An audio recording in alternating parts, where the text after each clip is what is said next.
আজকের ভিডিওতে আলোচনা করব নির্জন না হলো নাজিয়া বর্ষা সম্পর্কে। নির্জন না হলো নাজিয়া বর্ষা তাদের ক্যারিয়ারের শুরুর দিক থেকে একসাথে অনেকগুলো শর্ট ফিল্মে কাজ করেছে, যার মধ্যে উল্লেখযোগ্য স্কুল লাভ স্টোরি, ট্রাস্ট ইত্যাদি।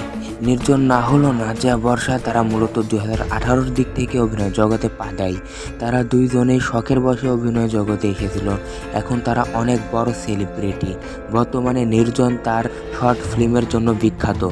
শুরুর দিক থেকে অনেকগুলো শর্ট ফিল্মে একসাথে কাজ করায় দর্শকরা মনে করত যে নির্জন না হলেও নাজিয়া বর্ষার মধ্যে প্রেমের সম্পর্ক রয়েছে, কিন্তু দর্শকদের এই ধারণাটি সম্পূর্ণই ভুল ছিল।